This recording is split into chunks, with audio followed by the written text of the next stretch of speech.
Welcome to Midwest Paranormal Presents Paranormal Soup. I'm your host, Jason Bland, and tonight we have guest Debbie Perkins. She is a paranormal investigator, Reiki master, actress, radio host, a woman of many trades. We're going to have her on tonight, talk about the weird that is always our guests. They have always interesting perspectives. That's why I do this show, to meet new people that are all interested in the paranormal like myself. And then, of course, what we do every Sunday night is the World Wide Web of Weird. I can't wait to do that. We got a lot of stuff for that. And you will be able to call into the show after the second half, after the second commercial break. We'll have our Skype lines open for that. And, we'll be with you in just one sec.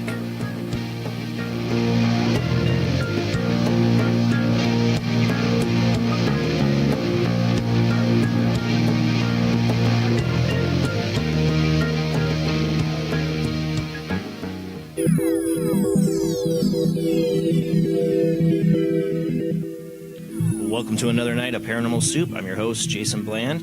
We're going to have our guest on after the commercial break. She will be on our Skype line, so we'll have the other Skype line, and the phone number will be down tonight, so you won't be able to call in on that. But I do have my lovely co-host with us, I believe, in there. Hold on, let me make sure I can get her up on the screen. How you doing tonight, Jamie? Hi, happy Sunday. Happy Sunday. Happy full moon. Yes, pretty bright. happy Moon Day. Moon Day, yeah, pretty bright, beautiful full moon tonight. I even got my Death Star, because, I think the moon's like a Death Star up in the sky. No, nothing like that in the World Wide Web of Weird, but we do have some interesting stuff, so let's go ahead and roll right into it.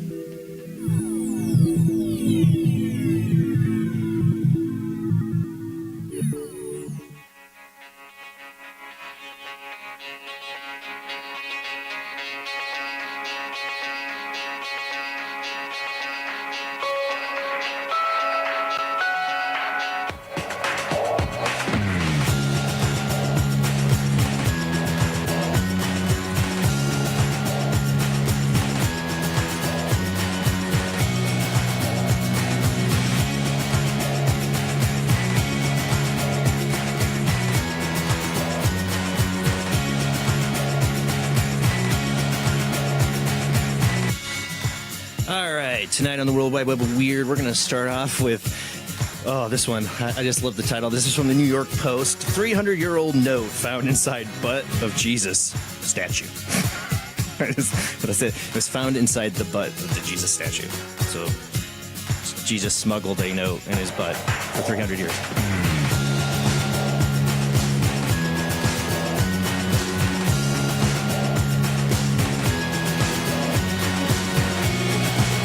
Okay, so yes, this is from New York Post. 300-year-old note found beside the butt of a Jesus statue. I know, fourth grade humor. I can't help it. But yeah, this comes from the New York Post. This is on November 29th by Anna Laska of The Sun. Restorers of an 18th century statue of Jesus Christ in Spain have found a handwritten note hidden up his bum. This message was written carefully in calligraphy and dating back to 1777 and had been stuffed up the Messiah's backside by our priests, preserving it like a time capsule. I mean, they could have hid it anywhere in the statue, but they chose his butt. He's getting to I like how they wrote it out carefully before they crammed it up there. Right? It contains a key of information about the period and details on a popular pastime, economic situation, political and religious matters, famous people, and other topics. Really? That's what he had to hide up his butt for 300 years? Okay.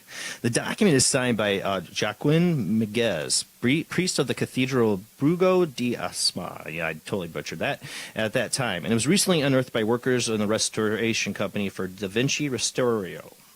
Butchering that too.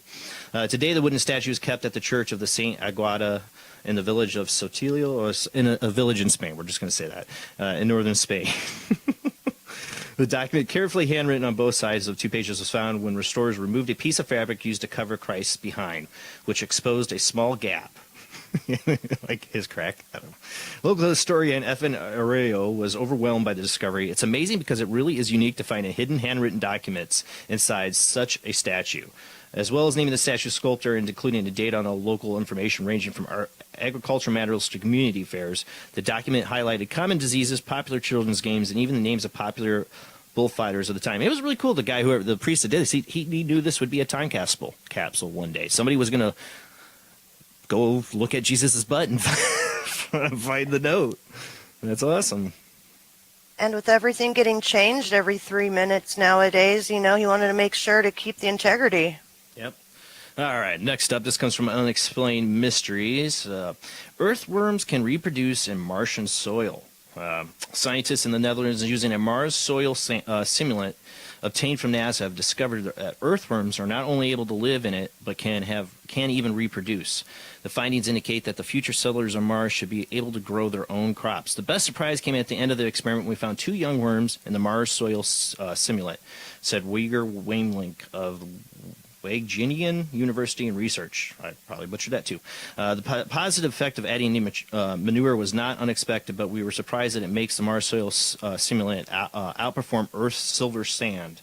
The researchers have also succeeded in growing edible crops in the makeshift Mars soil as well. The only species that has resisted our efforts so far is spinach, the team wrote. I don't know if that's a joke on spinach or what, but, if they're going to make this work, if Elon Musk is going to put some people on Mars and leave them there for the rest of their lives, they got to find a way to grow food. They're going to have to use their own waste for manure. Remember that? You already saw The Martian? No? Okay. All right. So let's move on to number 3. This comes from Yahoo News. Meet the Elon Musk meet the Elon Musk of assisted suicide, whose machine lets you kill yourself anywhere. Yes, Dr. Philip Nitschke considered himself the Elon Musk of assisted suicide. I'm sure Elon loves that comparison. And his latest death machine, the Sarco, is his Tesla. Newsweek spoke with a 70-year-old doctor immediately after the state of Victoria in Australia, his home country, voted this week to legalize euthanasia. Many are billing this as the first law of this nature down under, but Dr. Nitschke performed his first assisted death in 1996 during a brief period of legality in the country's Northern Territory. As a young medical school graduate, Nitschke found himself drawn to the world of the euthanasia and the work of Dr. Jack Kevorkian, the most infamous euthanasia proponent in the United States. Inspired by Kevorkian's death machine, Nitschke set out to create an updated version that he dubbed the Deliverance. Jeez. The machine was rudimentary, compromising only a laptop hooked to an IV system, but it worked. A computer program would confirm a patient's intent to die, and then trigger a lethal injection of barbiturates. You go out high. It successfully ended 4 lives before Australia repealed the bill that legalized euthanasia in 1997. But ending legal euthanasia didn't stop people from coming to me saying they wanted to die, said Nitschke. I spent the last 20 years fighting for the legalization that just passed. Nitschke has added hundreds of what he calls rational suicides. He's aided, sorry. In 1997, he founded Exit International, a non-profit advocates for the legalization of euthanasia. In 2006, he published the Peaceful Pill Handbook, which instructs on the most painless and efficient ways to commit suicide. All the while, Nitschke continued to innovate his death machines. He's created his version of an exit bag, which acts as a bizarro breathing mask with carbon monoxide replacing oxygen. These bags are highly effective but not very appealing, Nitschke said. He calls it the plastic a big factor. People don't want to leave this world in such an anesthetically displeasing way, he explained. Yeah, we want to just go out high, I guess. His latest machine, the Sacro, is the answer to those aesthetic problems. The machine is sleek, and Nitschke stresses luxurious. Go out in luxury.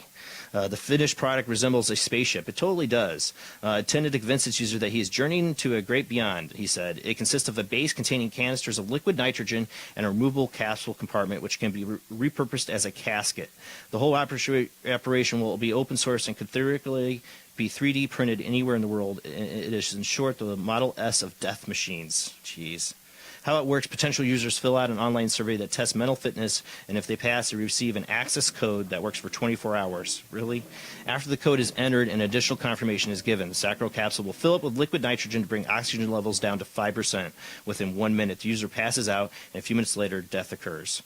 Nitschke vows that death is relatively painless. There is no asphyxiation. The user breathes easily, he said. He compares it to an airplane cabin depressurizing. The model is scheduled to become widely available next year. Really? I mean, do we have to do this? Do we really have to do it? I'm all for free will. I'm a libertarian.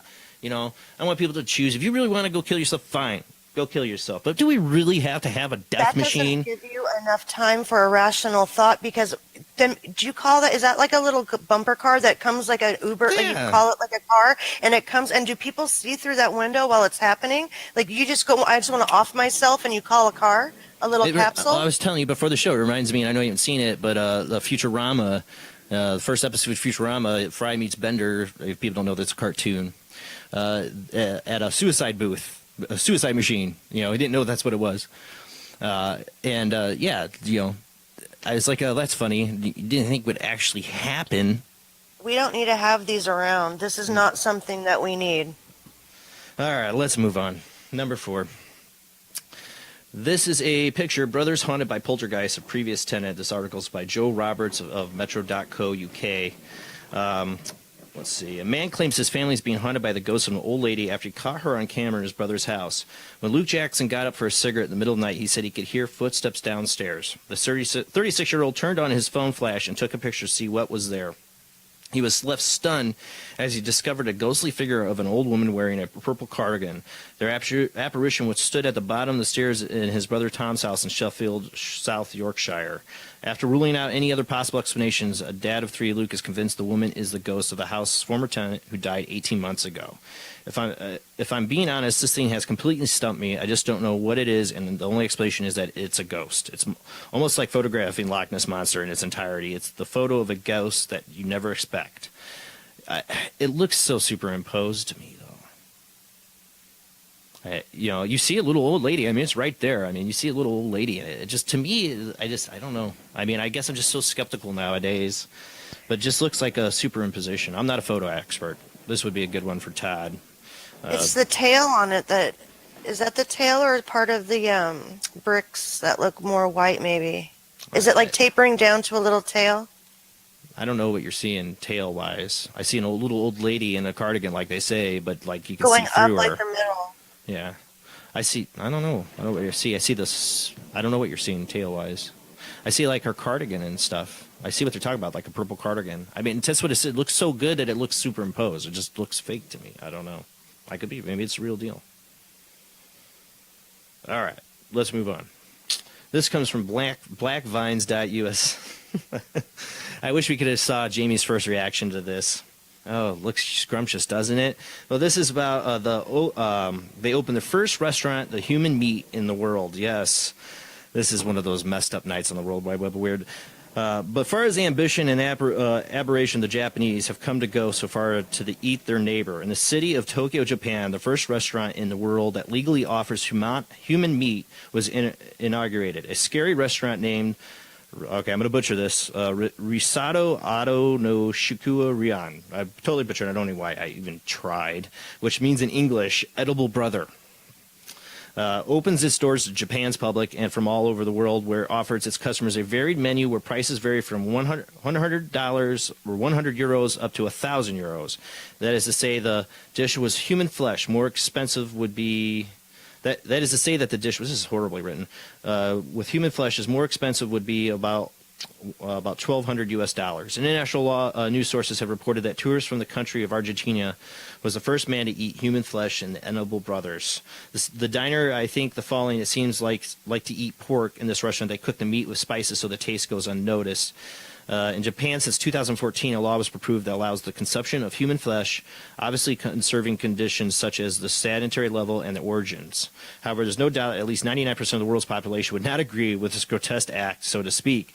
And the question we'll ask ourselves, how do they get the meat? The people were dying, before dying, decided to sell their bodies to a peculiar restaurant, approximately for about 30,000 euros or 35,000 or 36,000 US dollars. This is the balance that those interested can leave their families. Logically, they're only ones who can claim the money.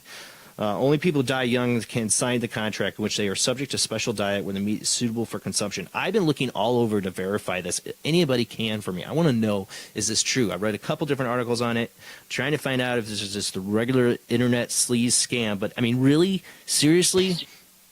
Are they is really that like having a roast? That's not processed. When you had first said it, we're talking about the McDonald's, I was picturing processed. That's like a slab of meat. Like, that's a roast. What part would that be of a human body? Well, the other night, me and Jamie, we're on Late Night in the Midlands Radio Network, which I didn't mention. Horrible host I am. We're streaming out, for people watching on Facebook, we're streaming out Late Night in the Midlands Radio Network. We're on Michael Vera, the owner and host of Late Night in the Midlands show, Friday night, and somebody brought up about human meat in McDonald's food, and was making a point that they're trying to make us eat ourselves, and that fetal tissues in vaccines and stuff like that. But I mean, is it really legal to eat human flesh in Japan? I mean, they got some messed up stuff in Japan. I know. I had a friend that lived there for 2 years. I'm gonna have to ask him. Well, no, they would have been before all this, I guess, was legalized 2014. But seriously, is this real? Let me know, people, if you find out. I've been trying to find out. All right, let's move on. But seriously, human flesh, gross, dude. Why would you want to try? I mean, I understand. Oh, I'm gonna try alligator or snake, but I want to try human flesh. Really? I mean, I know there's some sick people that have that craving, but that's it. They're sickos. I'm sorry, that is not going to change my mind. Just because it's normal in Japan, it's not normal. It's not normal anywhere. Something screwed up. If you want to do that, that's gross. That's so awful. Okay, moving on. Speaking of grossness, this has been very vile. Teenager undergoes major surgery to look like Angelina Jolie. I've seen this all over the place. There's been a lot of articles on this. Iranian teenagers reportedly undergone 50 surgical procedures in order to look like her muse Angelina Jolie. According to multiple sources, 19-year-old Sahara Tabar has maintained her 6-stone weight thanks to a strict diet and has amassed over 324,000 followers on Instagram due to the shocking transformation. But some are not convinced that her new aesthetics is down to surgery, as it's possible she has used prosthetics and makeup to achieve the look. I don't know. Some of these I don't know are really prosthetics. I don't know. But you see the picture all the way to the right. For people listening to Late Night Midlands, I've been bad about it lately, but I will post this on our Midwest Paranormal Presents Facebook, Midwest Paranormal Presents Paranormal Soup page. I will post the World Wide Web of Weird, I promise, for this one, if you want to see the pictures or videos and stuff like that. But it's pretty grotesque. If you can't see it, if you're listening, this woman, she looked normal, beautiful girl, and now she wants to look like Angelina Jolie. And it went bad. It looks real bad. She looked the color of the corpse bride. This is in Iran. Obviously, the laws are different there about what people can do, but there's no ethics in a doctor that would let somebody do this to themselves. It's awful. It's completely awful. Her nose is completely flat, like when you bake clay upside down. Some are saying that she's wearing a prosthetic for the nose, which I could see. I could see that. But even if there's a prosthetic over it, you can tell her nose is off a line. Look at that. And her cheekbones, that's not prosthetics. Glass. Yeah, no, those lips aren't prosthetic either. Those lips are the real messed up, over-collagen deal. They're awful. And scary. I mean, she's scary. If you wet this in the street, you would be scared. My child would go running scared from this. Okay. And one last thing, one more screwed up thing in the World Wide Web of Weird, so we can move on to our great guest tonight.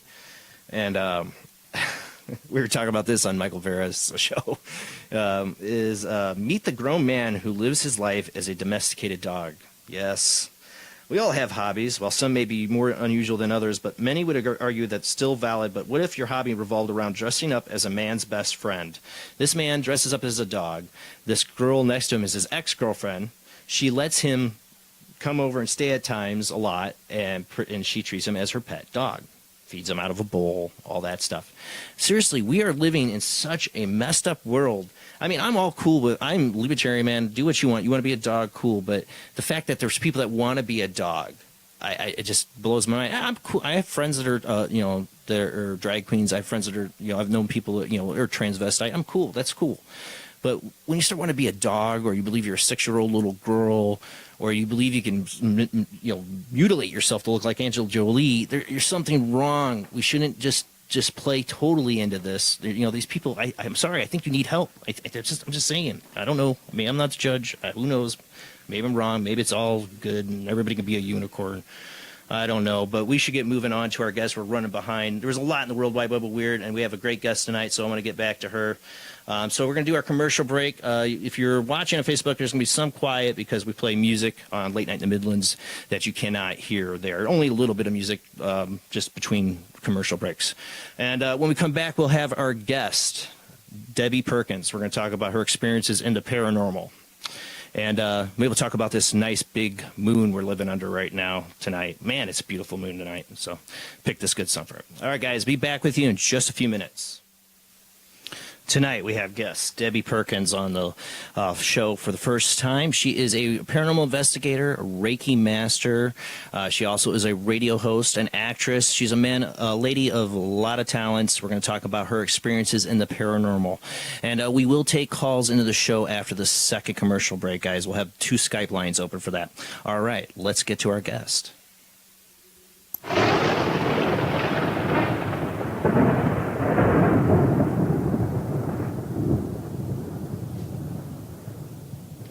You there with us, Debbie? I am. How are you? Doing great tonight. I forgot. I just remembered. Hey, Jeff, I got my video engineer here, Jeff. I forgot to I always have a picture up when I have a guest on a phone line, and I forgot to do that. So we'll make sure we get a picture up of you up here. Even provide me some really good ones, and I totally slipped. Okay. So let me make sure I get that to Jeff here. So how are you doing tonight, Debbie? Now I could be like the ghost of Debbie Perkins. The voice. Okay, I'd be good. Ooh. How are you folks doing tonight? Doing great. Glad to finally have you on. Thank you for contacting me. Awesome. You had a great show, man. I'm telling you, I've listened to a lot of shows because I do a little mentoring myself, and I love listening to other shows. Well, you got a great lineup, and it's very informative, quite educational, and I really love that. Well, I try to keep educational, but at the same time, I have a little sense of humor that I have to have when I do it. That's why I enjoyed having guests on and having a lighthearted approach to it. But we do get serious at times. You got to. Oh yeah, definitely, especially when you're getting down to the dark side of the paranormal. So tell the audience a little bit about yourself. How did you get involved in being into the paranormal? Paranormal got involved with me. When I was a kid, I went to a fort in Florida with my family, and we're on vacation, and it was in St. Augustine, and we're just doing the tour, and I'm just a little kid. I'm probably 5 or 6. I didn't really. Life didn't. I don't know. When you're 5 or 6 years old, everything's just happy. And there was a gentleman in one of the cells that was asking for help after. I happened to be looking in the short little window that was, for small people. And everybody had kind of pushed ahead. And I just looked in, and the guy was asking for help. And I said to my stepdad, hey, there's a guy in there. He wants to get out. He needs help. He wants somebody. I thought it was like the mannequins or right. the actors, just temporary people. And there was nobody in there. And I got scolded for it, pushed ahead, and told just to keep up with the group and just, keep going. So that was my first experience, and I had a few more after that. In the teen years, I babysat at a haunted house, and nobody told me it was haunted, and I didn't believe in haunted houses at the time, even though I had experience, and I'd always had dreams, but that was just weird for me. A magazine flew over my head in the middle of the night when I was babysitting in this really old home. And I turned all the lights on, and I just sat there, 15-year-old kid scared to death. And the people came home, and they were hammered. And I told them what happened, and they were like, oh, yeah, we have a ghost. So they knew all about her. And this was when I was a teenager, and then I want to say maybe 5 years ago, I was researching a cemetery near their home, and the gentleman come up from the field hunting, and I had said to him, do you remember me? And he did, and I said, do you remember that night in your house when I was babysitting? And he goes, oh, yeah, we sure do. And I go, was I imagining things? Because, I'm 15 years old. This is right. what I'm like... So was I imagining that? I needed something solid from him. And he says, absolutely. Yeah, you did experience that. And that went on. And so, yeah, it started kind of early for me. Ghosts always seem to mess with babysitters. I don't know what it is. I've actually known a few of those stories from people who were babysitters at somebody's house, and the ghost decided, I'm going to mess with the babysitter. Well, I ended up marrying a gentleman that lived 2 houses down, and this was in the country. This is like a big, kind of a decent little town, and I ended up marrying a guy that lived 2 houses down, and I saw that house the rest of my life for the most part. I'm still living in the same town, and I still can see that house. And there is a cemetery right in the front, and he said that they had more experiences with paranormal because apparently the cemetery in front of the house there was small, and he had found out from doing some I don't know, something with the town hall and finding out about the property and he owned all this property, that there was a baby on the other side of the property, and he found out the story behind it being that the baby was brought on by a teenage mother. It was a shameful act. Yeah. Baby died. Baby was buried on the other side of the fence of shamefulness. He enlarged the fence with the town's permission. Even though he owned the property, he brought the baby into the cemetery, and he said things have calmed down since then. Oh, you wonder, they say sometimes, by appeasing the spirits or whatever, that will make sense. I experienced a what I want to call a ghost baby. It was a baby in a similar circumstance, but it was in a friend's attic, and it cried in the middle of the night. He warned me about it, and I just was like, yeah, whatever. And you hear it, man, it's creepy. It's one thing for a human to be a ghost, but for a baby, your brain tells you there's just something so horribly wrong with that.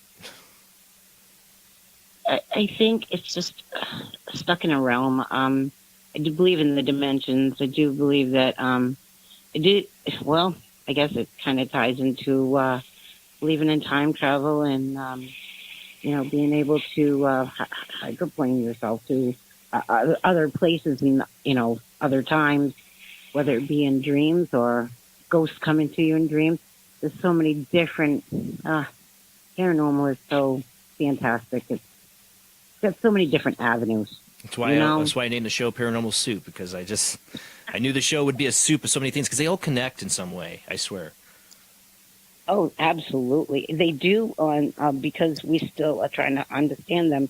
We're all still trying to learn them. And believe me, I do paranormal photography. It's one of my favorites to do. I ran a team. Well, I can tell you about originally. I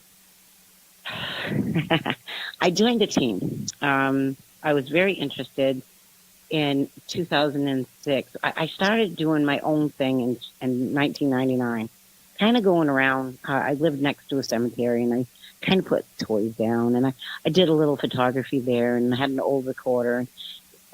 Didn't really get a lot because I wasn't sure what I was even doing. I was kind of like, it's how we all kind of start out. Yeah, by myself, not knowing, and there was no TV shows at the time that I knew of. So I kind of just did my own thing, sat there and talked with them.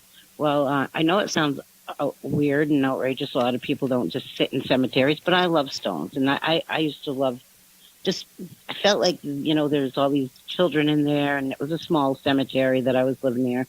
There's a bunch of children in there, and I always felt how sad and lonely, because I could see some spirits once in a while, and my photographs would totally bring them out.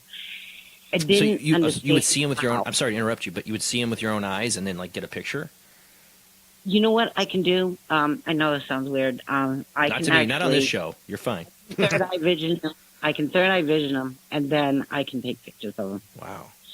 It's I don't know why. Maybe my father being deceased since I was a child, I've always talked to him. I always talk to a ghost, whether it be God or my dad or my best friend that passed away, or I'm just saying, there's been a lot of close death to me, so I've always had that. And I want to say that before I got into paranormal, I did have a best friend that passed away, and I did her hair and makeup for her funeral. And she came to me in a dream, and of course I don't know how it worked out, but I said, "You're dead," and she said, "Yeah, so that mean you don't want to hang out?" And of course I said, "Because I want to hang out with you. You're the most awesome person, So as the dream ends, I'm waking up resolved. It was like she gave me a gift of resolve. I needed that. I was in denial even though I did her hair, her makeup, I touched her body, in her casket, I put her wedding rings on her. Even though I did all that stuff, I still was in denial. Does that make sense? Yeah, no, it totally does. So sometimes you get caught into it. That's But grief. That's I think for a lot of people, they don't have I've had a lot of weird paranormal experiences, but I know for most people it's not the norm. But they do. I see the most common paranormal experiences the death of a loved one, and them coming to them after the death, shortly after. yeah. Sometimes I've been told things to tell people, and I hate doing it. Right. I hate doing it because I feel embarrassed. But Yeah. once I'm done, I feel like I didn't carry that anymore. It was not my message. I don't know how come I get messages, and I don't know why. And it's not all the time. It just happens when it happens, and I have to pass a message on. And I tell everybody, I am so sorry. This is the most embarrassing thing to do, but I have to tell you, or else, because I'm carrying it. They're telling me to tell this person something. I have to pass it on. It's been happening for a while. The more open I get, the more I'm getting. For some reason, the spirits know. They already Because know. you're opening yourself up more. So the more you open yourself, the more they're going to know that you're listening and willing to help. That's Sure, awesome that you and I had that have, experience too. yeah, I know what you're That's really saying, and special. I understand that. Yeah, because I have a link of people that I work with at the Dominion Ministry that I needed somebody to do a case down south. I'm not down south, so I'll connect with the group or people in the group. They'll hook up with somebody, and boom, they're all set. It's covered. Whether if they need spiritual help or if they need just documentation of what's going on in their residence or their locations. Um, I created a team in 2006 called Maine Extreme Paranormal. That team was fantastic. It started out just all of us a bunch of kind of learning. I was in a team before, so I was bringing some of that education they made me do their 3 years back work to relog it, and I did, and I ended up having to leave that team. And it's kind of the old regular reasons, people picking on people. It's just Drama that always happens. paranormal team, exactly. And so there was nobody doing one down where I was. So I'm like, hey, you know what? I got my team 4 cases. They didn't want to do them. So I said, you know what? I'm going to gather some people that are interested. And I did. And we got, we knocked off those 4 cases. And one of them I ended up staying at for probably 4 years. And that owner of that house was on Paranormal State. It was called Pet Cemetery. I remember. It was, yeah. And Chip Coffey and Lorraine Warren was inside and around that home. Lorraine hated the house. I didn't even know about that Paranormal State episode until later on. But the evidence that we had caught there was out of this world. Almost way beyond what an investigator in their beginning needs to go through. I wouldn't put a first-time investigator there. It just, because the experiences are just that across the board. We had a gentleman that had appeared to be taken over by a spirit. He started to do awkward things while I was manning the cameras. He was in the other room flashing his fingers and doing weird facial expressions. And they had to get him out of the location. I had his family, his girlfriend was there. I asked her to just get him off the property. Call me, let me know, because it's like 3 o'clock in the morning. All this is happening late at night. We caught what looked like, I don't know if you've heard of, it's a Native American folklore, a pugwudgie. Yes. I'm not even I'm saying that correct, but no, I think you got it right. They look like a combination of a mix of animals, like a dog that can walk yet looks gremlinish, and also looks kind of very evil looking. We captured something like that in the window, and I thought, geez, there's something weird about this place. It's just not right, and it really isn't right. The woman that owned the house struggled with being pushed downstairs. She had even explained to the point where she felt she had a succubus. It had grabbed her in multiple places. She had a dog that wouldn't go upstairs. Now, if you saw the episode, some of that was construed. But for the most part, a lot of the things that she experienced were, as far as she was concerned, she was 100% true. And I've met this woman multiple times because I worked on 2 books with her, which one of them is Paranormal House, which is about that house. And when you open up that book, you'll see all the photographs that I took while on cases at that house. Then she wrote another book and also included more of my work in that, which was called Tales of the Night Shift. And her name was Sybil House. So those are on Amazon if anybody wants to check them out. It's worth a read because the stuff really happened, which is really cool. Say the name of the books again. Paranormal House. Okay. And Tales of the Night Shift by Sybil Howe. I believe they're on Amazon. And she gave me the wonderful honor of being part of them books by including my work, which is really important to me because I worked a long time. I studied a lot.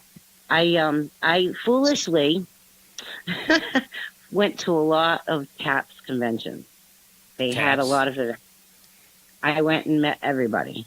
And I was kind of fortunate because I met them in the beginning-ish when they were still pretty hot, like going and people were really, into the shows. And I was just curious about how to use their tools. Yeah. And if they were real. and I asked questions. I was serious. Like, here I am. I'm the one person in the audience of 200 and some odd people that was a ghost hunter or learning to be a paranormal investigator. And I'm like, can I ask you a question? And I had some hardball questions for John Zaffis, and he just looked at me like, I don't know if I'm going to like this girl or not. But from that case at the Paranormal House, I was very fortunate that she'd given me a 4-foot mirror, and it probably weighed like a wicked lot. It took 2 people to carry it. Oh, wow. And I offered it to John Zaffis for his museum because it came from that house. And people had claimed they saw a witch in it. And I'm like, I don't want that thing. I accepted it as long as I could donate it. Right. Here you go, John. I don't care what you do with that thing. And me, I'm really not afraid of ghosts. I'm not afraid to go out. I have walked the USS Salem and pulled the crowd up. I mean, there was men in front of me. I was the last one walking up. I have done a lot of things in the dark. Not afraid. But that mirror creeped me out. Mirrors are creepy as it is, in my opinion. I mean, people were creeped out about it back in the day. They would cover them, when there was somebody dead in the home, because a lot of times funerals services were in homes, and they'd cover all the mirrors. Obviously, they freaked out the people back in the day, and they still freak out people now. It's wicked. It can be wicked scary. What I did was I faced it. I left it in the garage, and I faced it to the wall. I said, I do not want that. I'm not walking past that. I ended up donating it to John Zaffis in 2010. When I brought it down to Connecticut to his residence, because that's where he has his museum, and he thought I was bringing him like a 2-foot mirror. And so here I am bringing this massively huge, took up the whole back seat of the car. It was pretty awesome. So he was filming a documentary that day, and it was about his life and the life of, I guess, the month of what he would go through as a demonologist. And I think there was some backstory. There is some backstory. I do know the DVD because I'm in it. But he said, would you like to be in my documentary? And I was like, I was just hoping he'd sign a damn book for me. Yeah, I didn't know he was going to stick me in the documentary. I was like, yeah, and I almost passed out. But we got through the filming, and the filming was done by Brian Cano and Chris Moranci. I can't see his name. Isn't that awful? No, I'm the butcher of names, so. I'm butchering their names, but they know I love them, so it doesn't matter. And they're from Staten Island, New York, and they've done other events and I was welcome to come down to a couple of those. They did the Snug Harbor, and we did a ghost hunt out there. But I've been very, very lucky because of not just because I got to be in John's documentary, but along the way as I kept learning, I just listened to everybody, and then I started my radio show and interview people from all around the world because I want to know what they're doing. I want to know how they're doing it because everybody's got something different. And by interviewing people from all over the world, from Brazil to West Australia to America, I was learning, and people who were listening were learning, and they're doing the same thing with your show. So I love it. I can't help myself. I think it's great to keep learning things.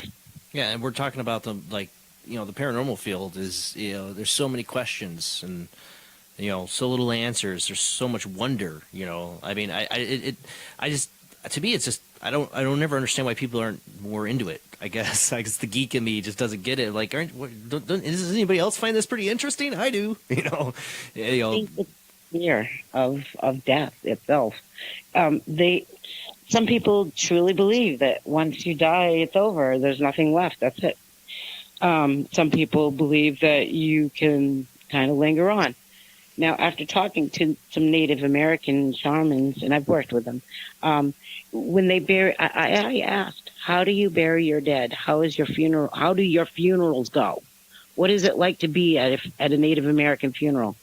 And they said, Anita Talbot told us, she said, we turn around after we dance with the spirit of the body all night long. We dance with the spirit all night long. And in the morning, everybody turns around and walks away. So there is no reason for that spirit to want to stay. No sadness, no hurt. They had a good time all night with the spirit, which I thought was kind of beautiful and a little bit gruesome at the same time. Yeah, but it's their tradition. I mean, we kind of have that, by burying people in the ground, I guess. But I've seen enough to know that my opinion, there's an afterlife. I feel lucky to have seen the things I have because I've met so many people who have never seen anything. They're complete skeptics. Have never had anything to happen to them to believe it and understand. I wouldn't believe it if I hadn't seen it myself. That is true because I guess every case that I've ever gone to has been very different. There's never been one that has ever been the same. I've learned something different every time I go. Like when I went down to Florida, I had no idea all about the dowsing rods. And then I watched one of the gentlemen that was in the Florida Ghost Chasers working with the dowsing rods. And I was like, oh, this is so cool. So I was teaching them table tipping while they were teaching me dowsing rods. Going to different locations, working with different tools. I like working with the different tools. I've had a lot of fun with different tools as far as, getting some really good evidence. But, the evidence is only as good as the people you need it for or for yourself. If you're content with, what you're learning and what you can help other people learn. Negative situations, that's a whole nother ball of wax. I've come across a few things that would scare the life out of some people, and it scared me at the time. But do tell. Well, one night we were doing a big mansion, and I was cooperative with Maine Ghost Hunters, and they're a really good group out of my state, and I really like those guys a lot. And so, we were kind of about the same when it comes to education, but Mike's a little more spiritual, and they're a lot more techie, and they had a lot of technical instruments, so it was nice to cooperative with them. And we worked with them on about 6 different cases, but one of them was the Mill Agent's house, and it's up in North Bassboro, Maine, beautiful old town up on the coast, and the gentleman that owns it, he owns also the mill, a big, huge mill. Sorry about that in a minute. The house, they wanted me to do a walkthrough and bring no equipment, and I was okay with that. I mean, I said, sure, I'll do a walkthrough, because people make me do this a lot anyways, walk through without using anything, just to get a feel, which is fine with me. I don't care. And I did, and I get to one. Everything seemed like really okay with the whole house until I get to like this one area, and I'm like, something's not right in this particular room. And the longer I stood there, the more I could start seeing things. I was seeing blood. I was seeing women being held down. I was seeing white sheets and just women being held down by this big woman. And I'm like, I'm telling the people standing in front of me what I'm seeing. And one of them was the leader of the other team, and and the owner of the house. And the owner of the house is like in disbelief of what I'm saying. And I'm like, I'm sorry. I don't want to come across as being weird or anything, but either they are serial rapists or they are brutalizing women. There's something going on. And the owner says to me, back in the 1800s, they had used that room to do illegal abortions. Ooh. So we spent the night. Now that's not even the scary part. We spent the night. You saw it with your eyes. We you were were seeing scared it. about that. We spent the night in the room adjacent to that, and so there was 3 people on their side, on their team, 3 people on mine. Me and a girl that was my partner, and then another person on my team. So here we are. We got 6 people in the next room. We're all in sleeping bags on the floor, and we get to sleep probably 3:30, 4 o'clock. But they're leaving the cameras running, so everybody's still being watched. And I sit up. I have to go to the bathroom, and I look at my partner. Goes, "What's wrong? What's wrong?" I'm like, "I've got to go to the bathroom." So we're in this big mansion, no furniture in it, only wooden floors. So everybody's going to hear you walking across the floor, even with those shoes on. So we go to the bathroom. This is a little embarrassing.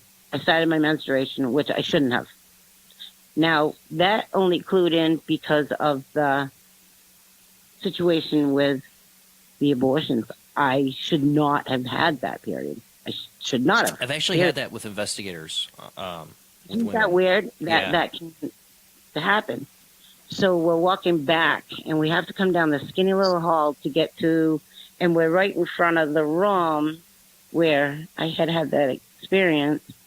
And the girl that I'm with, she puts her hand up in front of my chest, and she stops me. She says, "Stop." And I'm like, "What?" And she goes, "Shh." So she was hearing something downstairs. So I'm like, okay. And so I'm hearing it too. And I'm like, okay, hello, who's down there? Because when you're in an investigation, that's all you ever do is, hello, who's down there? I hear, it's me. She ran across the floor. Boom, boom, boom, boom, boom. Woke everybody up. Now everybody's back up again. And we probably laid there, and it was one of the guys in their group had snuck down the stairs, went to the bathroom. Got the biggest kick out of that, even though we were scared, but we laughed for like an hour and a half, just sitting there, laying there, giggling for the rest of the night. But, that's kind of what happens when you're stuck with a bunch of people on a ghost hunt. 3 in the morning. It was actually, by the time everybody got to sleep, nobody got to sleep really. I think it was just one of those nights, But yeah, that place was known to have a lot of activity. A lot of activity. We ended up going back, just me and 3 other girls, and it was all women. And we went and did the big mill, and it was just us 4 women all night long in the mill, and that was really creepy and hard. It was difficult because was it so many just an old abandoned mill or huge, big woolen mill, all empty except for a few tables. And it was right near a river, so you could hear everything, every creek, every cranny. We weren't looking so much for apparitions, but we were looking for things to be out of the ordinary, and moving. And so that was pretty fantastic. And we felt we patted ourselves on the back because, we left the guys at home and we didn't we did it with just the girls. Sometimes I think you got to do it just the girls. I have to say, you're good bait. Sometimes. I do. I think it's an energy thing. I don't know. We've definitely on our investigation set the girls off that are in the team to go to see if they get anything. At Preston, all the girls broke off and we did a session in the boys' shower. It was pretty interesting.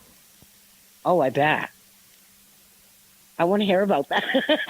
Yeah, me too. I love all those stories. I don't care. If you experience it, it's got to be something I can visualize. I love it.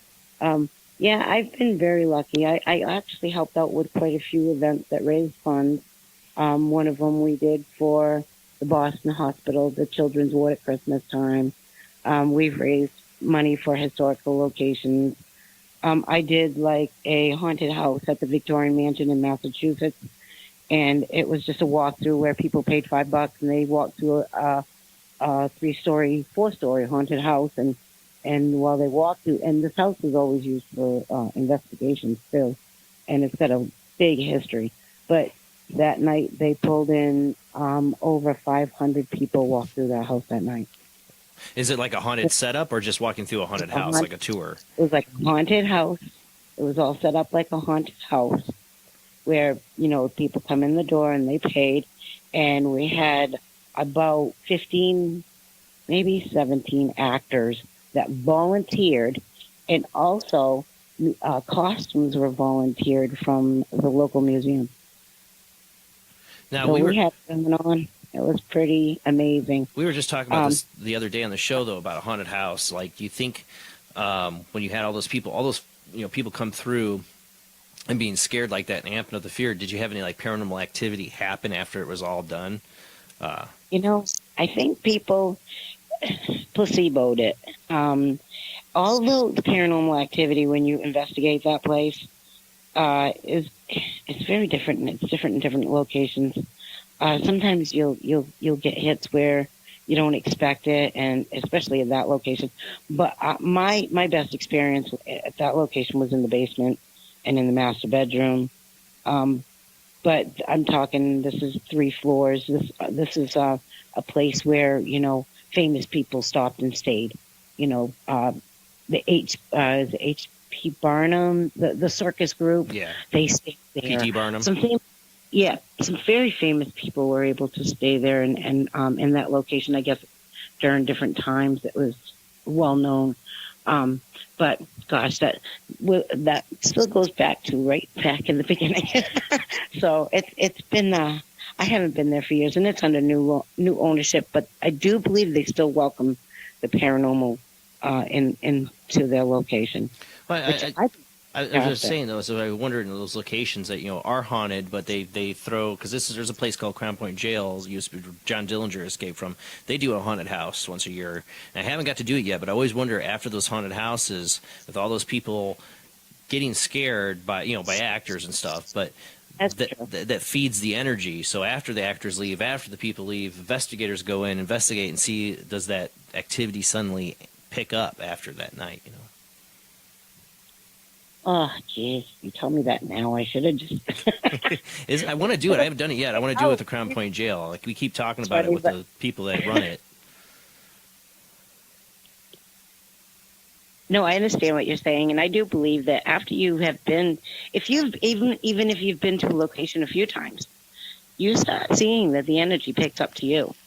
They know you, or the ones that they're familiar with you. They definitely remember you. Yeah, I believe that. And you know what? They also ask you questions.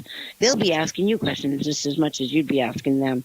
I've been at a cemetery, and I've literally been asked if I was, what was that? They said I was a witch. And I said, I'm not a witch.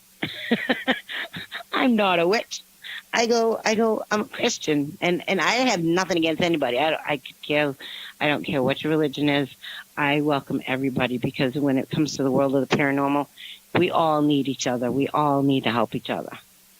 So if people need help, if I'm on a case and we got an EVP of a Native American singing a song called "Bring in the Spirits." Now, really? Ooh. I'm an EVP addict. I'd love to hear that. I'm sorry, it was in the Passamaquoddy language. And we literally had to find an Indian that could define the words because it was one of the shamans knew it was not, knew what he kind of recognized it, but he didn't. He was an elder. But he said, well, let me ask my other uh, family members. He knew. And we contacted the Passamaquoddy tribe, and they literally one of the shamans actually told us it was called "Bringing in the Spirits." It was a song that Native Americans sing when they want to bring the spirits in. So there was Wow. believed that there was a vortex there as well. In the vortex, the shaman thought it was coming through one of the walls in the children's room because there was a set of twins and they were babies and they were constantly. There was, I guess, the cribs were being moved, but I mean, unless you're going to set up a camera and you know how toddlers are, Yeah. they Oh, find yeah. a bottle halfway across the room, they're going to shift that crib, just to get Oh, to they it. definitely can move it. So, A toddler that's can. true. They push But against the yeah, wall and push out. I know I've seen my kid can do it a little bit, Depends on how much it's being moved, And, but parents, it's easy for parents to freak out, Anything that you leave your kid alone, it's the first time you're leaving them alone, is letting them sleep in their room, and then something's moving stuff in the room or messing with them, that's a parent's like definitely up there in their top fears. I don't let a ghost mess with my kid. At least the parents that believe in the paranormal. well, they've been telling us boogie monster stories for centuries. I was watching a documentary the other day that was talking about boogie monsters that they told in Japan and some of the Oriental countries that had talked about, their boogie monsters. There's been boogie monsters. They've been scaring that crap out of us for years. Oh yeah, but my thing is, as a kid, I believed it because of the experiences I had. So you tell me the boogie monster, I'm like, yeah, I saw one. Because I'd seen ghosts and I'd seen stuff. I saw a green floating head. So for me, like when I was a kid, I believed when people talked about boogie monsters. I believed it. That's too funny. That's too funny. But yeah, do you have any questions for me? I mean, I know I'm rambling on No, with different things, but no. What you were talking about when you went into the one house and you saw the scene that you at the time didn't know how to interpret it, but women being held down and stuff like that, but it was legal abortions. For you, what was that? Do you believe a spirit was trying to communicate that to you, or was that just you just seeing residual energy? absolutely. And it was not one spirit; it was multiple spirits because I was seeing. Okay, the woman that was being hurt, her face kept changing, and the woman holding her down was a big, brisk, heavy set woman. She did look nourishing. There was lots of white, and then there was lots of blood, and then there was what I was seeing was what looked like a doctor, but it was so quick and it was so fast that I have to. It's like one of those things where I got to get it out real quick.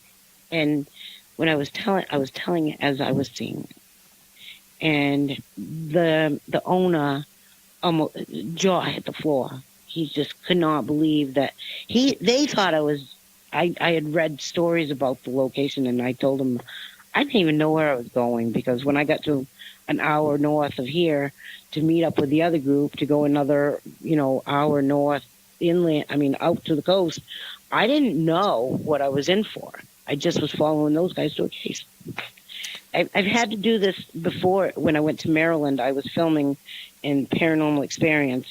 It was a TV show, and I went to 4 different locations. Well, I put the equipment down because I wanted to see, what I could experience.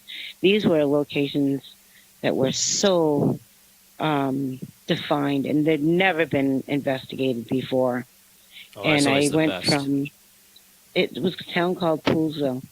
And the first place was a store, a log cabin store slash post office.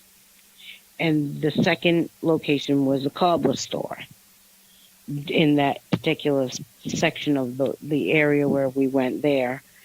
Then they took me to an equestrian farm, and the equestrian farm I got the most evidence from. It was pretty phenomenal. There was, they had filming me the whole time, and I've got to get snips of this film because it's pretty amazing how dead on I was when I didn't even know it. And I didn't know it until I had already gotten home. Went through the tour, and they said, well, this is the basement. You really don't want to go down there. It's a dirt floor, blah, blah. I said, no, I want to go down there. You can't start an investigation unless I can get into, as many areas as I can. Get down in there, I can see bodies stacked to the ceiling. And I'm telling them, there are bodies stacked to the ceiling. What is this place? Where are we? What are we doing here? I'm walking up through the rest of the house, and I'm literally seeing it like a nurse's ward, like a nurse. Like there was nurses, but they weren't dressed like today's nurses. This is like an old time thing. And there are people with limbs cut off. There is people that are laying in bed, just kind of dangling, dying. And it was like the smell of death I could smell. It was just weird. And then I took a break and took some time out on the lawn. Oh, there was another lady that was walking around with a film crew. And I'm sitting outside by myself. And I had a piece of pen and a paper. And I just said, give me some names. And so I'm writing down the names that I'm hearing of the spirits that are around. And during the break, everybody takes a break, the filming crew's taking a break, everybody's getting something to eat, and we're doing a little, they're restocking on their equipment, and, changing out the cards and all that film crew people do. And I gave the list to the woman. I said, this is for you. This isn't for the show. This is for you. She recognized, out of 11 names, she recognized 9 of them. Oh, wow. One of them was a dog that they had watched there. Another one, 2 other ones were a set of twins that they had there. Now, why would the spirit of people that was there try to pass that through me? Didn't make sense. But she didn't believe it till she read her brother's name, and she was from, I want to say she was from like Mexico, and her brother's name was like Antonio, and that name came up first as one of the very first names. Wow. She'd been thinking about her brother who had died 5 years ago, over and over and over. That was one of her thoughts. So she was manifesting her brother, from my feeling. But yeah, it was. We all carry the dead with us, I've heard. All right, so the house that I'm talking about, big, beautiful equestrian farm, turns out was part of the Balls Bluff. Now, do you know what the Balls Bluff is? No. In Maryland, on the Potomac River, there was a group on one side and a group on the other. And so we're talking north and south. And it was just not very large group, but there was a group. The groups. 2 or 3 of them wandered off, bumped into a couple others on the other side, ran back to their posts, told their leaders that there was all kinds of enemies coming towards them. They go and start attacking each other. They're just killing each other left and right. It was one of the bloodiest Octobers in part of the Civil War. It was one of the bloodiest battles. And that house was part of the battlefield.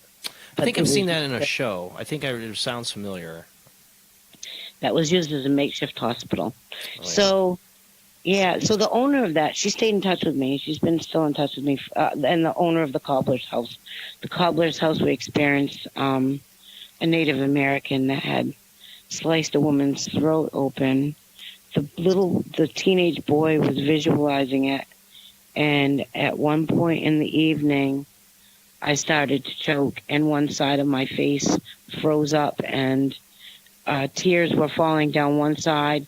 I'm talking to the director, and I'm like, something's wrong here. Something's not right. I'm getting all this. It's all happening all at once. I end up going to the bathroom and vomiting. I've never done that on a case. Never vomited. And this is happening all at once. And he thought I was making it up. And I'm like, no, I'm 100% this is happening. So, I'm not saying that all cases are like that. This is just what I've experienced. Now, you seem to like do a lot. I mean, you don't come off as somebody saying I'm a medium or I'm a psychic, but you're doing things that are exactly that. I mean, I don't like labels. yeah, I get meet people like that, but that seems like how you're approaching your your investigation. You do like open yourself up to all your senses, and or you're receiving information that's being validated. That's the best part of it. That is the best part of it, actually. When there was a book that was written about those cases that we were doing. That's why they were filming the thing. And the elderly ladies had written the books, and they had handed they had given me the book the very last day before I had left to get on the plane to come home. And I started looking at the book in the plane because we're bored. I'm bored, and it's like, and I'm like, oh, cool. I just went there. No, I was just there. I'm reading the stories. One of the cases and that's when I realized that house that we did, the horse farm, was part of the Balls Bluff. I wasn't supposed to learn about that until, I saw the film. Well, we went to a restaurant, and once the restaurant closed at night, I kept seeing a little girl in the window looking out. She's just standing there. She's the cutest little kid just looking out the window, waiting for her dad. And this is the feeling I'm getting. She's actually just waiting for her dad. And they're like, well, what is she wearing? And I was describing her, and this was on film. I get on the plane, and there's a part of the story where people had multiply seen a little girl looking out the window, and they believe she's this little girl named Alice. She's looking for her dad to come home. Just like you saw. Wow. This was like, oh, thank God. I'm just so glad that the information that I was able to share was able to help them, I think. Well, we do have to go to our last and commercial break, and then you'd be all right with taking some phone calls from if anybody wants to call in? Sure. Oh, all right. I'm game. All right, awesome. All right, guys, we're going to go to a commercial break. Like I said, for people on Facebook, there's music you're not going to hear that's on Late Night in the Midlands. For Late Night in the Midlands, if you want to see us, you can go to Facebook and watch at Midwest Paranormal Presents Paranormal Soup. But either way, listen or watch. We're on Late Night in the Midlands Radio Network, and we will be back with you in just a few minutes.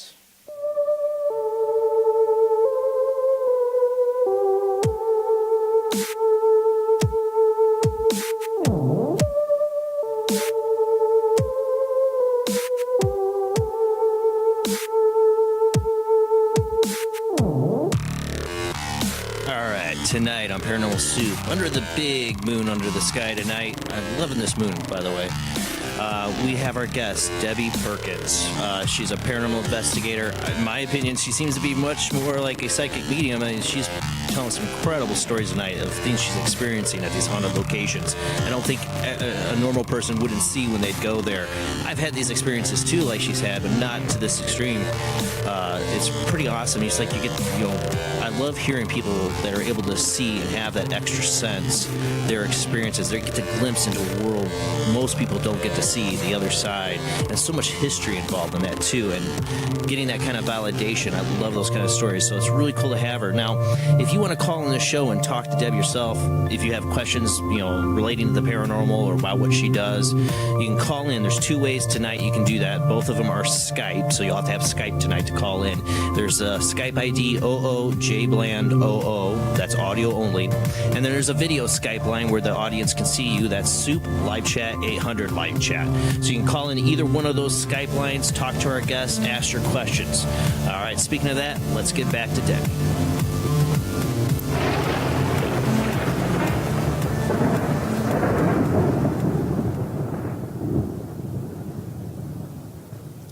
You still there with us, Debbie? You there, Debbie? Uh-oh. Says I still have her. I turned her up. Uh-oh. That's not good. Shows are still on there. I got her turned up. Right. Might have lost my guest. Uh-oh. Yep. Uh-oh. Let me try calling her back. See what happened. Sometimes this happens. Oh, there we go. She's calling me, I think. Hey, I'm sorry about that. It's all right. You're here. Technology. Yeah. What can we do with it, boy? I'll tell you. Oh, it's too funny. Let me see here. Okay, there we go. Yep, Skype. Gotta love it. Gotta love it. Gotta love it. I do like it. It's connected me with a lot of people around the world, so I'm not going to complain. Well, that's what the great thing about the paranormal now. It used to be our connection was watching, like you said, Ghost Hunters and Ghost Adventures. That was everybody's watching those shows. That's what we, a lot of people got into the paranormal from seeing those TV shows. Some people like us got into it just because we were weird and that's what we liked since we were kids. But it definitely introduced a lot of people to it. But nowadays, with shows like yours and mine, and everybody can just get together and talk and have these different forums because of technology and the internet. So it's great. There's more of a paranormal awakening now because of the internet. I love it. I really do, and I like the fact that we learn something different every day, and no two cases are the same. I don't care if you go to the location 100 times. You're going to get different information, and it depends on your intentions. If you're going in there all gung-ho, you might come out with nothing. That's another thing about being an investigator. People do not understand. You got to be very patient. This is not a rushed thing. Oh, I've seen that. I've brought people, me and my wife, we're both paranormal investigators, and she's brought people in, I brought people in to go on investigation, and they're all excited and all that stuff, and we're like, uh-huh. And, stuff does happen. I've had newbies on, and there's been some weird stuff that's happened, but more often than not, it's going to be a lot of sitting in the dark and talking to nobody, you feel like at times. Yeah, and I do think, though, if somebody comes in your group and has a block and they're not receptive enough, or they're just not open to the degree of that you need for the energy, for the spirits to actually connect, it sometimes can go quite wrong. Oh, yeah. I've seen some really strange things happen to people in some really scary locations. Not scary in the daytime, only scary at night. Yeah. But I've seen some really weird things happen. But also, I investigate in the daytime too, because ghosts don't have a time. Right. They don't care. We'll talk to you anytime. I did a private case for a friend of mine lives not near me, and her father's in an urn in her living room, and she's young. She's a young girl. She's in her 30s, and her dad had passed away, and she's longing to contact him, but she's also longing for disclosure. And I know that. So I was very gentle with her. But I brought a K2, and I brought a ghost box, which is the spirit box. Everybody's got their thing. And I brought a recorder, and I videotaped it. And the K2, I like the K2 kind of. I'm nothing against it. I like the ghost box. It took me years to figure that out, to understand how to pick up the words and how to define whether you're talking to some spirit or you're just hearing a lot of mumbo jumbo. Right. And her dad was coming through, and the energy was really low in the beginning. And then as I was videotaping it, and as she was talking, she was asking only questions her and him would know. She was his only daughter. And there was he liked race cars and all this. Now we're in a room that had no electricity that was piped in to the room. It was an extension off their house, so there was no electricity in this particular area or on the floor or anything. So the K2's kind of it's just kind of flashing away, and it's doing its thing, and so we're getting something, but I don't go by the K2. Then all of a sudden, the K2 starts acting like it's answering questions. Isn't it? I know that feeling with the K2 very well. My gosh. Yeah, well, I've seen flashlights do it. Mm-hmm. And I thought that was pretty interesting, to see the flashlights doing it. I learned that down at the Pittsburgh hospital. But anyways, yeah. So it was going crazy, and it's just me and her, and so she goes, and then the energy seemed like it was dying down, and she was getting a few responses on the ghost box, but nothing to write home about. Then she goes, you know what? I'm going to go get the hat he gave me right before he went in the hospital and passed away. She goes and gets the hat and puts it on, and all of a sudden the K2's going crazy. I cannot understand. He's going too fast. He's pushing all his energy into trying to communicate with us at that time. And I mean, we were being bombarded with it. And all because she brought a trigger figure. Yeah, bringing an object in like that, or like a trigger object, totally will set off. The K2, in my opinion, it's such a sensitive device. You have to be careful because there's so many things that can set that thing off. But there's been a couple times, man, I was like, wow, I swept the room. I knew what the EMF was, the baselines, and there's no reason this K2 should be going off. People's cell phones are off. And it's answering, like, even on, all right, just doing test validations, like, can you light it up on the count of 3, and boom, it does it, and it's only a few times though that I've actually felt like I got communication through that K2. Yeah, I know what you mean, because they are kind of, because I mean, when I originally started learning, we did the whole K2 sweeps, on every wall. All the walls had to be swept down, and you log it down and you keep your logs. When you're working more in a team, you keep your records a lot better in a way, I guess, because, you go in with the crew and, one person goes around and does the K2 sweeps, and another person's going to do the temperature reading. Everybody logs it all down. And then, partway through your investigation, you go through and do your sweeps again. That's supposed to help eliminate, all of a sudden you're getting hits over here when you did the sweep and you didn't really get anything during the sweep. So, it's loggable information. It's mostly just for, our own good, I think, to know where hot spots are. It's good to go back and do it again, because there's certain things that might not be prevalent. Like, I've had a refrigerator compressor. I found out we were getting these weird spikes, and at the time we never caught it because the compressor didn't kick on. It was actually sending an electromagnetic signal so bad. There was so much EMF coming off of it. I don't know why. Something was an old refrigerator, not Shield. It was going all the way down in the basement. And we figured out whenever that compressor kicked on, we were getting an EMF spike. We do have a phone call on the line here. We have our ever great caller, Zach, who always has really great questions, should be popping on the line here any second, I hope. There he is. You there with us, Zach? I'm here, Jason, Jamie. How y'all doing? Doing good. Thanks for calling in. You got a question for Debbie tonight? Yeah, I just have 3 questions, but I promise to keep them as short as possible. Okay. Debbie, it's excellent to meet you. I love hearing what you're saying. So my first question, Debbie, goes along with your interactions with many spirits. My question to you is, accounting all of your experience, what is the preferred method of communications that spirits use, and why do you think they choose that as their method of communication? They choose quite a few different ways to communicate with us. I think they're trying to decide what to do with us. A lot of times I can just hear them, the talking, the words.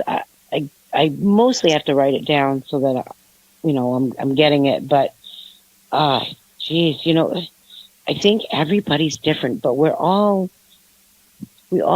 can accept different ways of accepting the evidence that we get.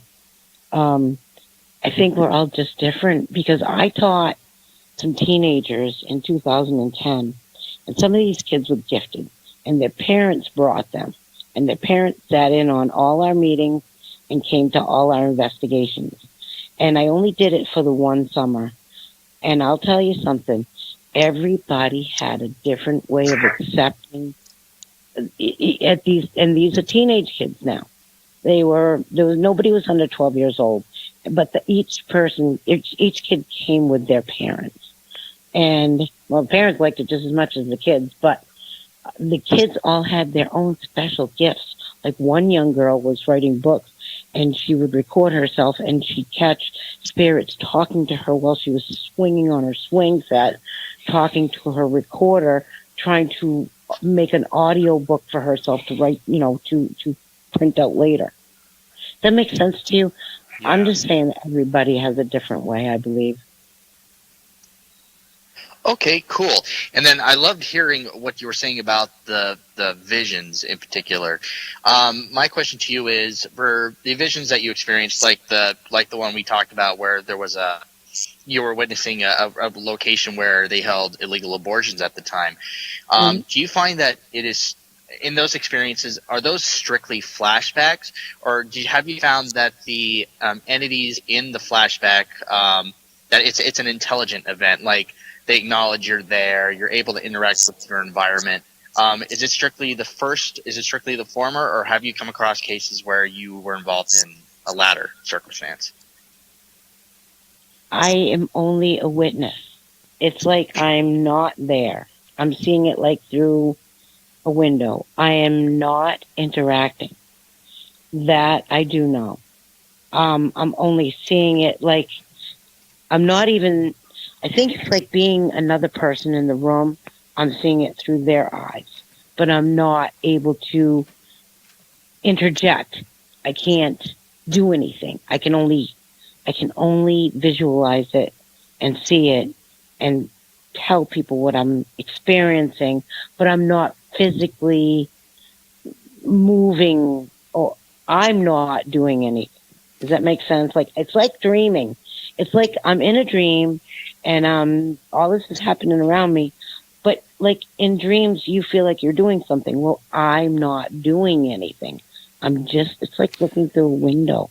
I interject here too. I kind of asked this question of her before, Zach, and in a different way. But I think what Zach was getting at are these spirits that when you saw this vision, like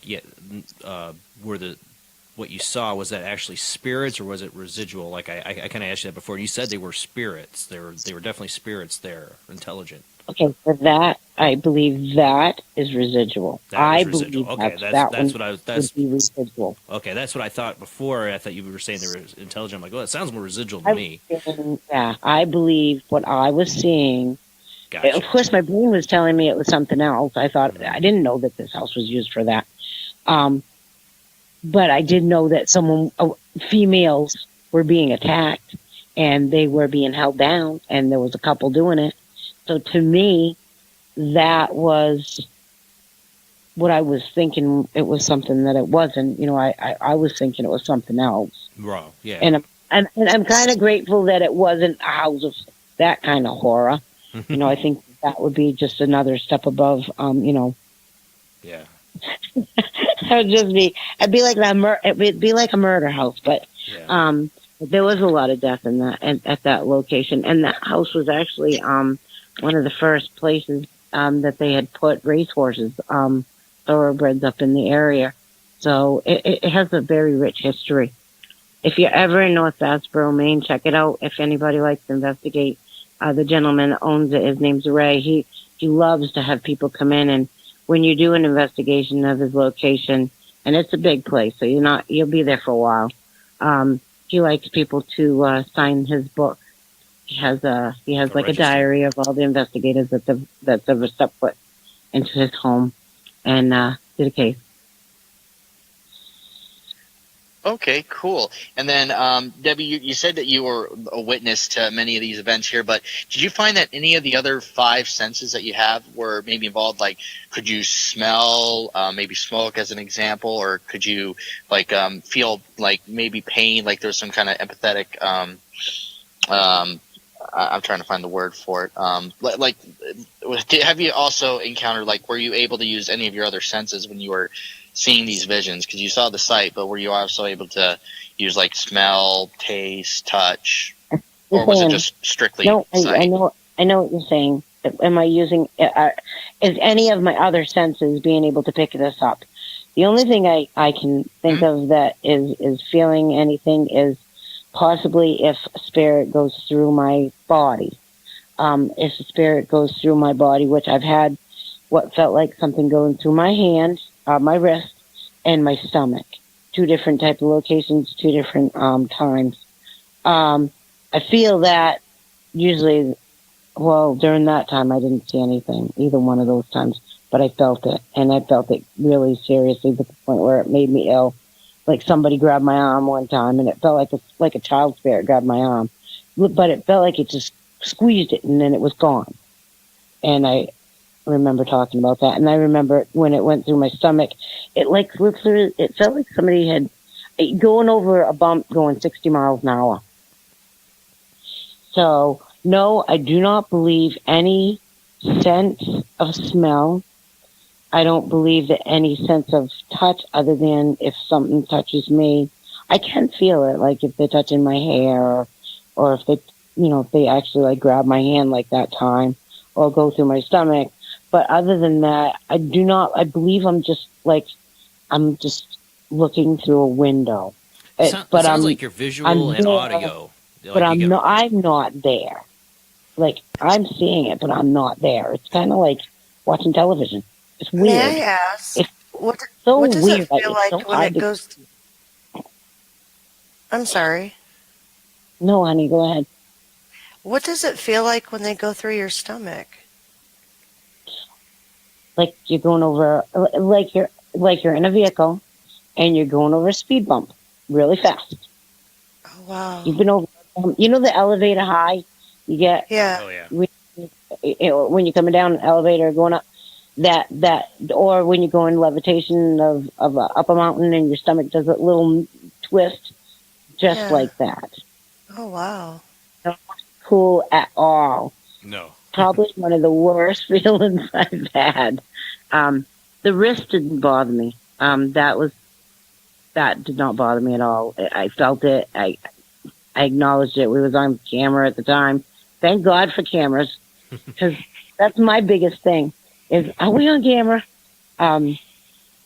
We had a situation happen where a poltergeist moved an object, and it landed on me, and it's on YouTube. I'm sitting on the floor, Indian style, as a person sitting next to me in a chair. There's a couple of people in front of me, and they're talking. This is at the end of the night. We're rolling everything up. We're wrapping up.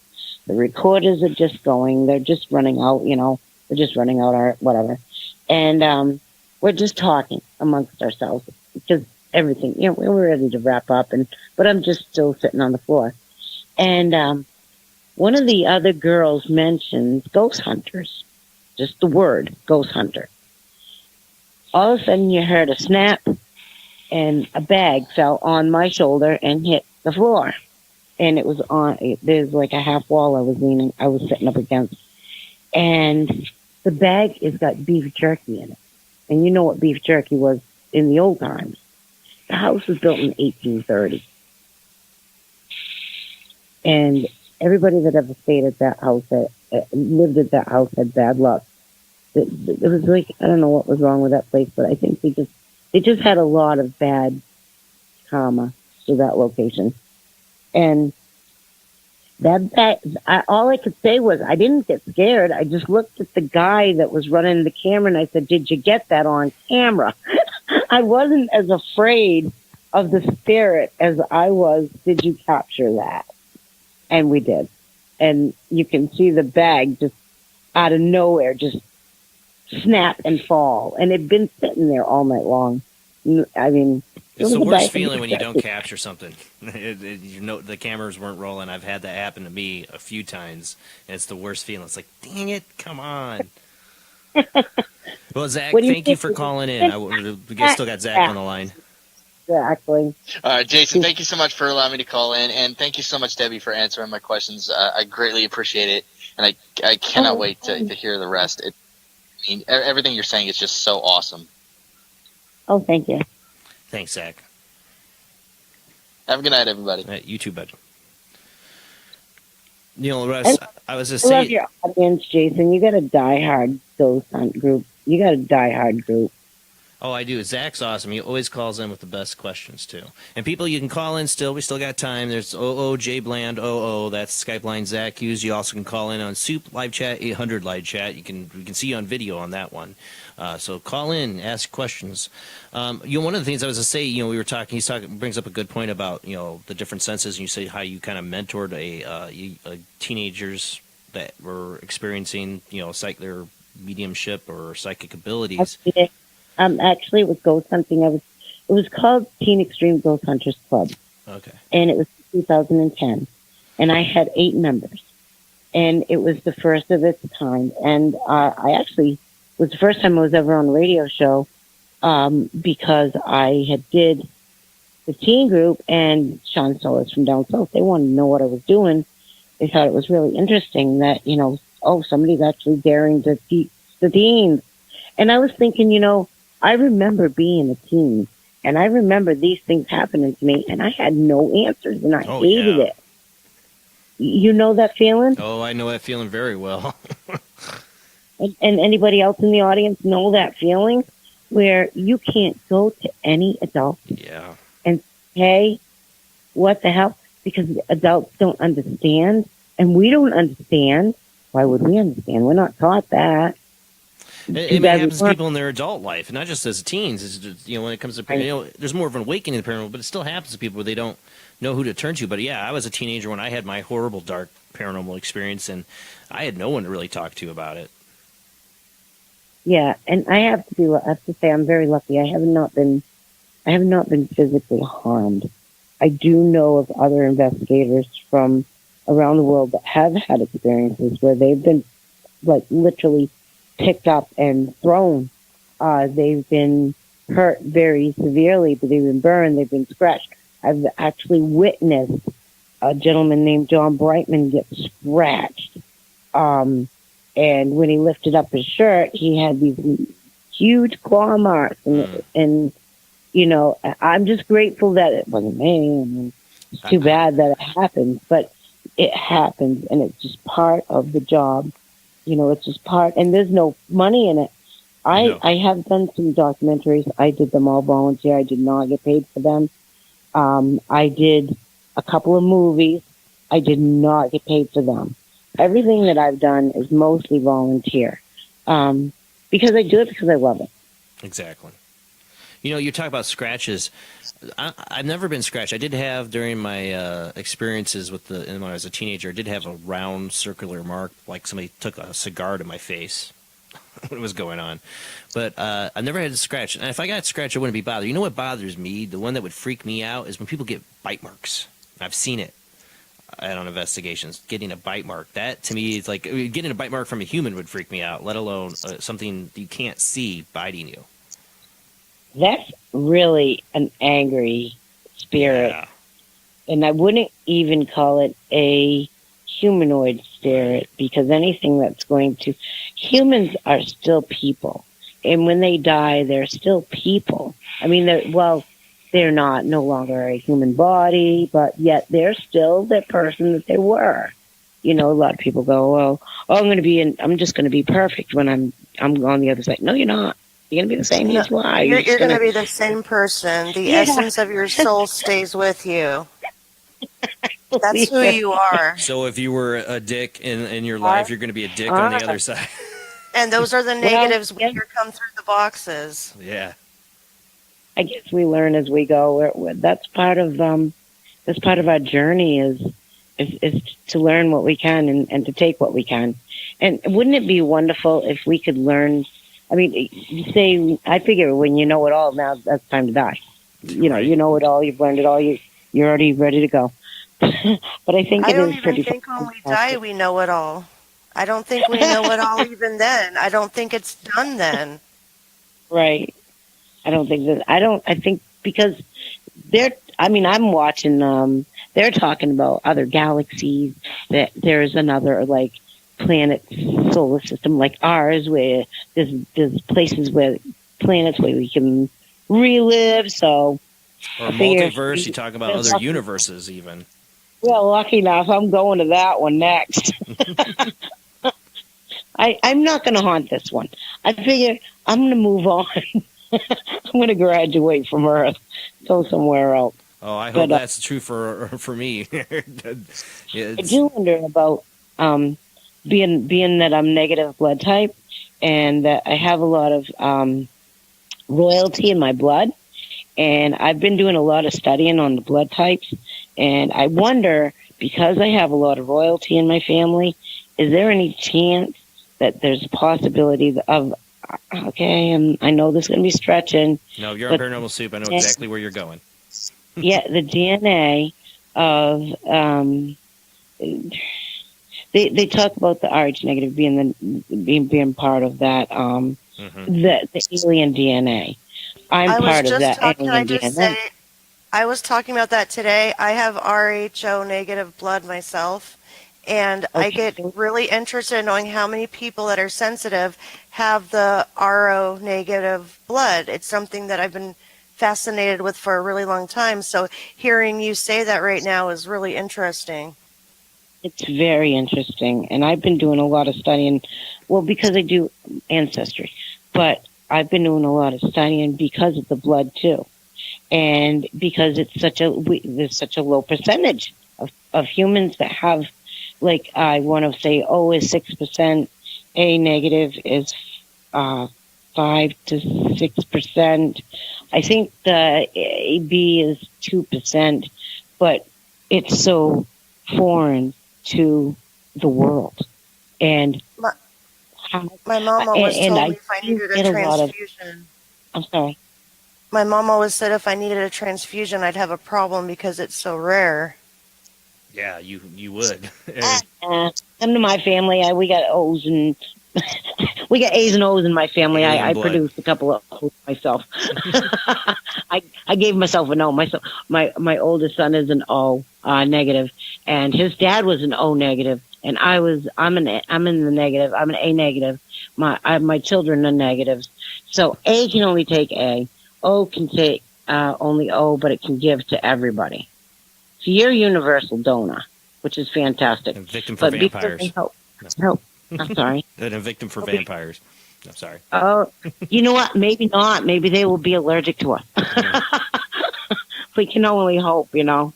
But yeah, because we don't have the rhesus monkey gene, which is another subject, a totally different subject. But I always wonder if that may be the kicker to why I am able to, because they do say that a lot of people that, you know, carry that DNA have the sensitivity, because I've been paying attention when because I helped my friend that has the UFO convention up here. I helped her for a few years in the beginning when she first started in a row. She was doing Experience to Speak up here, and I was helping her. And I got to meet all the UFO people, and it was really cool. I thought it was a lot of fun, and I get to meet Stanton Friedman, and you know, I got to meet him recently too. He's a really cool guy. Oh my gosh, sweetest person. Mm-hmm. Travis Walton. Oh, I would love to meet him. He was who he is, don't you? Oh yeah. All great people, all amazing. I get to meet them. Like I chauffeured them to lunch and stuff. I give them a ride to, because I know where I am. They're from like Texas and far away, so. And we have a really cool cryptozoology museum up here. Lauren Coleman has. You guys are going to have to come take a trip up to Maine. I would love Lauren to. Coleman has one in cryptozoology, UFOs, everything. You name it. You go in there, you're just like... Hey, it's the home of Stephen King. It's got to be creepy there.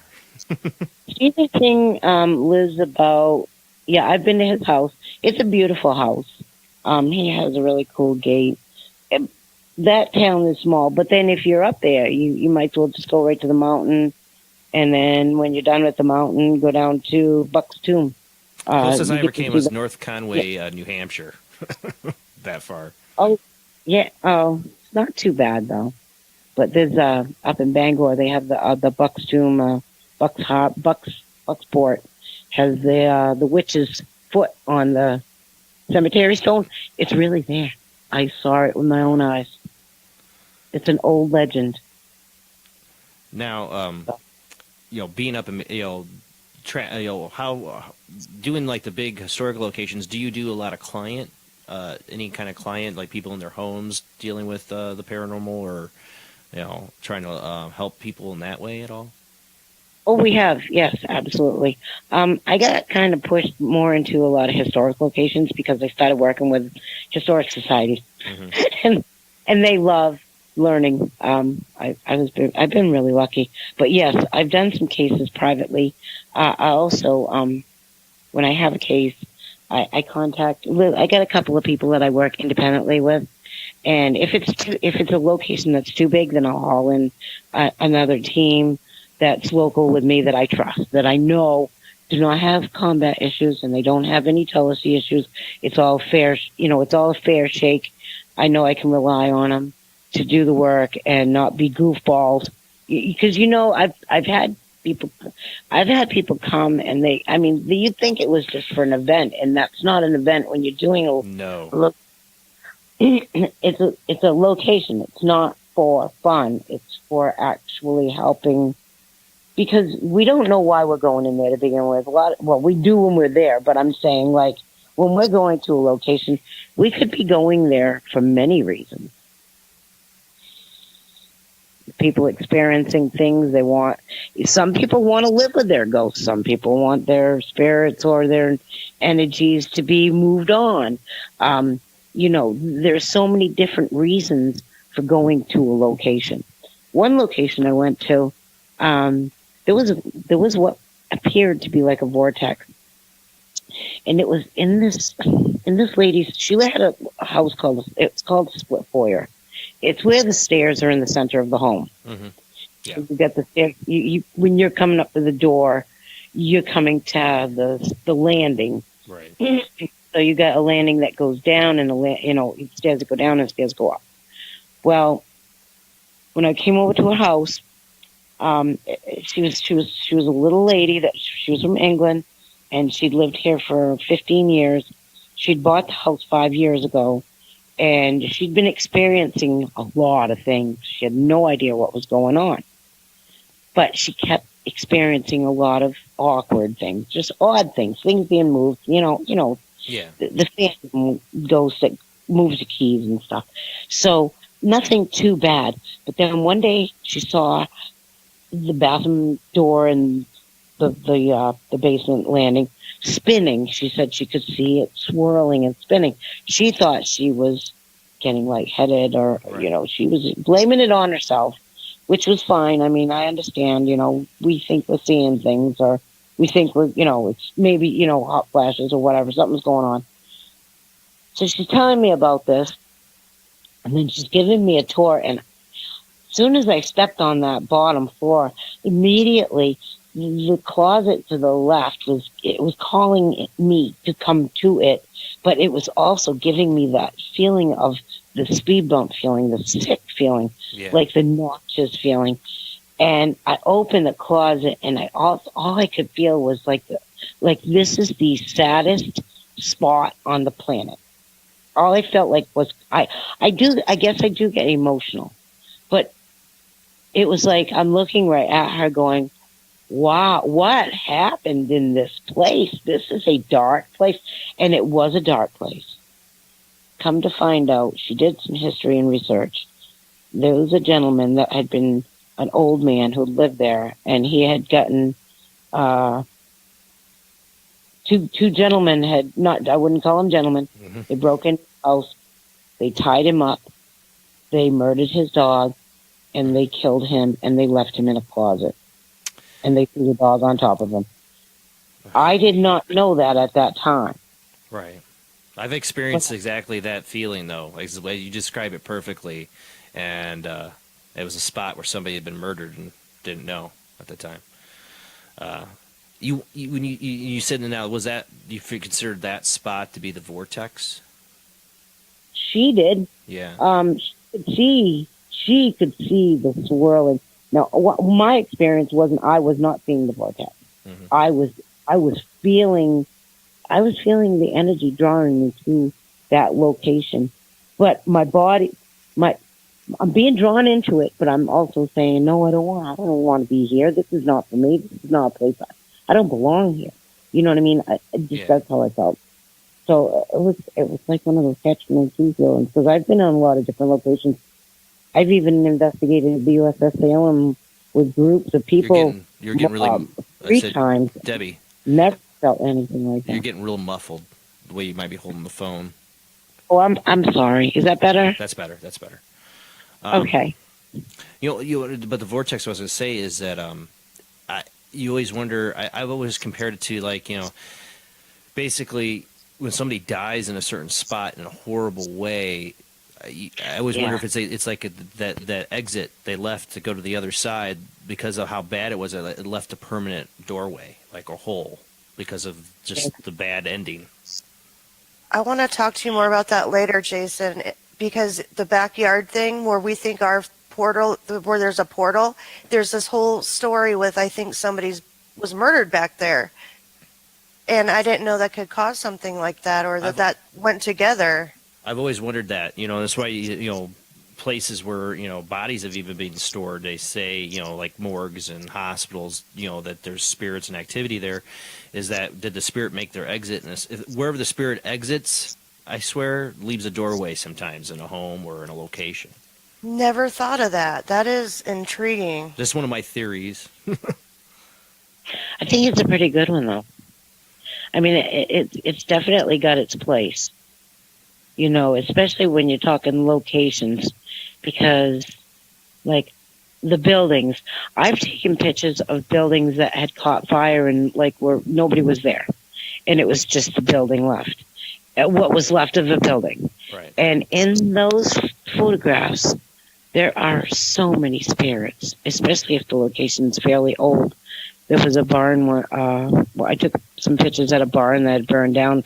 Thought it was one of the historic landmarks, and there was dogs and the lady that was murdered. The lady that died in the fire, one of her facial spirits was in my pictures. They just come out. They just say, "Hello, I'm here." But I don't think I cause a threat. I don't think I don't think they see me as a threat, because I do believe that when I'm as kind to people in life as I want people to be to me. So I'm kind to the spirit. I even bring gifts. Now, when I'm doing an investigation, we bring gifts to appease the spirit. Just, here, this is a little tobacco, and that's what the Native Americans would do. Sure, absolutely. It shows kindness, because in the old days, people were very kind to each other. I was just opening yourself up like this. Do the spirits follow you home? I think I have enough of them already here. I usually tell them, do not follow me. I already got a couple of Native Americans in the backyard that are buried. I have taken pictures inside my home, and I've gotten my own things going on here. There's an English gentleman that's here. He wears a big hat. I've caught him as an apparition on my wall. There's a Native American lady here. She wears a big flowery thing in her hair. And there's quite a few of them in the yard. And I have another girlfriend that helps me. Her name's Debbie Decker, and she's not from near me, but she is fantastic with photographs, and she'll send me pictures, and I send her pictures, and a lot of times we can just kind of pick out the spirits in the pictures and, like, there you go, there they are for you. It's pretty neat when you can pick out spirits. People will see one or two, and you can see more. I've been able to see more, but I don't see them the way people see them. I see them like it's an ultrasound. Like I'm looking at the machines they hook up the women with the babies. Mm-hmm. That's how I see them. It's like you see them through like a window, like a Like it. Well, when I'm seeing them in a photograph, mm-hmm. I'm seeing them like an ultrasound, like a vibration ultrasound. That's how I am able to see them. I don't know how to explain it any other way than like an ultrasound. Weird. I know I'm weird. I'm sorry. You're not weird. No. I'm happy though. You also, you mentioned earlier, one of the things I tried to say, I don't know if you heard me say earlier, is too, it seems like you pick one of your strengths is audio, your auditory sense that you pick up a lot of voices. You know, when you're getting names and stuff, and they're recognizable names. Do you get that often as you're just doing your everyday, not paranormal investigating? You get a voice that tells you something. Yeah, they can do that to me, and I don't always approve. That can happen to me. Absolutely. Spirit will tell me to tell. Out of the blue, I can be told to tell somebody something. Out of the blue, right. And I don't like it, but I do. Debbie, I've had a lot of experiences. You know, I've had other mediums and psychics tell me I have the ability to do it. And I've held a photograph of a dead person and knew their first and last name without having any way of knowing it. You know, but I've always stayed away from it. Even as an investigator, I've stayed away from it because it's like, that's my thought. It's like if I open myself up to it, then I'm going to have these spirits expecting me to pass along information to complete strangers at times. You know, because that's my friends that are mediums. That's what they do. I mean, and they're happy to do it, and that's fine. But I don't think I could. That's why I've never dwelled further in it. Well, I actually have to tell them, not now. I'm not going to do that now. Leave me alone. And I'm nice about it, but I still say no, not now. And any spirit that's around me knows me. And they know when I'm actually, okay, I will deal with you now. But for the most part, they know, leave me alone. I'm not, they're welcome, but they're not welcome to invade me. I pretty much will, I've said it before, no, not now. I've had spirit come in and start to try to talk to me, and I'm just like, not now.